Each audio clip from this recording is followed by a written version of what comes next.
Lassiter Factor. What's up, all my movie-loving maniacs? This your boy Bangful B of the Lassiter Factor, and today I'm going to talk about Hustle and Flow, which is celebrating its 20th anniversary. I recently rewatched it, and today I'm going to give you my top 5 reasons why Hustle and Flow was so impactful. Number 1, the themes, and really the main theme that is woven throughout this whole movie is the theme of having a midlife crisis, because this movie centers around DJ, played by Terrence Howard. He's not really satisfied with his life, in which he plays a pimp and drug dealer, and he's just barely making ends meet, and then he gets recharged through music, and he basically tries to pivot and try to make something of himself within music. And we've all known, or we've all felt that feeling of having a midlife crisis or quarter life crisis, and we just unsatisfied with life, and then we somehow get recharged through doing something that we used to do years ago, or find a new passion within something, and that's something that this film did excellently. And I'm sure at the time when this movie came out back in 2005, most people could probably relate to that, given where the state of the country was at that point. Number 2, the performances. This film had a lot of performances to go from, and most got nominated for Oscars. You got Terrence Howard, who plays DJ in this film, and prior to this movie, he already had a pretty long career up to that point, but this was the movie that really made him a household name. And of course, like I said, he got nominated for an Oscar within this film. He actually spent some time with Pimp so that he could make his performance as authentic as possible. And it's also crazy because at the time, he kind of rejected this movie until he was eventually convinced to take on this movie, and he excelled. Taraji Henson plays Suge within this movie, and again, just like Terrence Howard, she was already on the map as an actor thanks to movies like Baby Boy, but this was the movie that also really put her on the map, and she had probably the second best performance in this film because she is also a pregnant prostitute, and because she's pregnant she can't really do but so much, and so that kind of puts them in the bag. But then she also has this relationship with DJ that is just pure, and they just have a connection that they've known each other for a while, and so they basically known each other for a long time. And this moment right here where she provided the hook for one of DJ's songs, it solidifies that relationship between the two of them. And shout out to Taraji Henson and Terrence Howard because they've worked together for a long time, and people jokingly say that this movie is low-key a prequel to their show Empire, which would come out 10 years after this movie came out. You got Anthony Anderson, who is, for the most part, the more well-off one in the movie, and he tries to help DJ because of his skills as an audio engineer.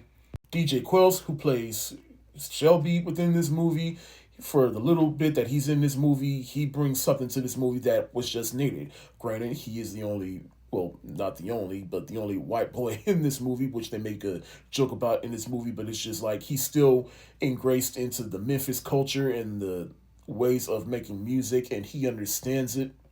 Tara Manning, who plays Nella, who is probably the second, actually, no, I take that back. Yeah, she is the second best character within this movie because she is the one that just wants more for herself. She is also unsatisfied, and then she starts picking up after everything DJ does. And just one of my favorite moments in this movie is when he basically forces her to basically like, hey, can you, do the deed so that we can get this microphone? And she is just happy with that. She is just tired of being used as an ATM to get things, and she goes off on DJ, and she just has this whole monologue that just works. And at the end, Tik Tok win.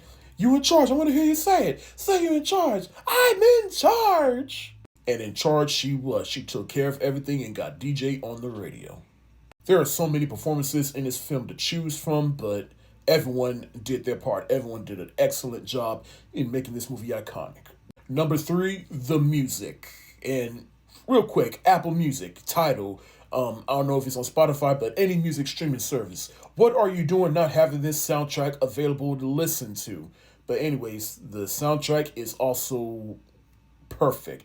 But we all know those 3 iconic songs: Hard Out Here for a Pimp, Whoop That Trick, and the song Hustle and Flow. And there's other songs within the soundtrack that make this movie, particularly I'm a King by PSC with T.I.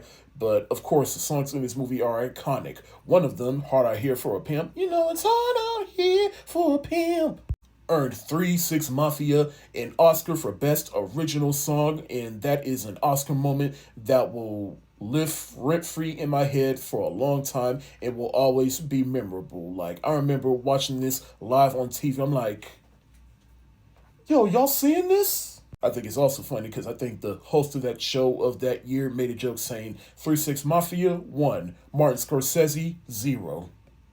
Number 4, The Memphis Setting, because this movie does take place in Memphis, Tennessee. And even though I've never been to Memphis, I do think, well, most people would say that this movie portrayed Memphis so authentically and accurately. Like, there's a bunch of locations that people recognize. There's people from Memphis in this movie that brought some authenticity to this movie. In fact, Anthony Anderson's wife in this movie, played by Elise Neal, she's actually from Memphis, so she definitely brought something to this movie. This was a movie made for people who lived in Memphis. And the number 5 reason of why this movie was so impactful is John Singleton, who didn't direct, but he is the producer of this movie. This movie was shopped around to different studios and financiers, and this movie just kept getting rejected until it got in the hands of John Singleton. He believed in this project, put his own money up to get it made, and got it made. Without this man, we would not have this iconic film right here. Shit like this is why John Singleton is one of, if not my favorite filmmaker of all time. Rest in peace. Thank you, John Singleton, for help getting this movie made. But those are my top 5 reasons why Hustle and Flow was so impactful. I'm going to give Hustle and Flow the hands up emoji because to me, it is indeed a masterpiece. Thank y'all so much for watching. Have you seen Hustle and Flow? Well, you probably have, but if so, let me know what you think of this film and what you think about this film 20 years later. Does it still hold up to you? Let me know what you think in the comment section below. This is your boy, Bankful B of the Lassiter Factor. Stay safe, wash your hands.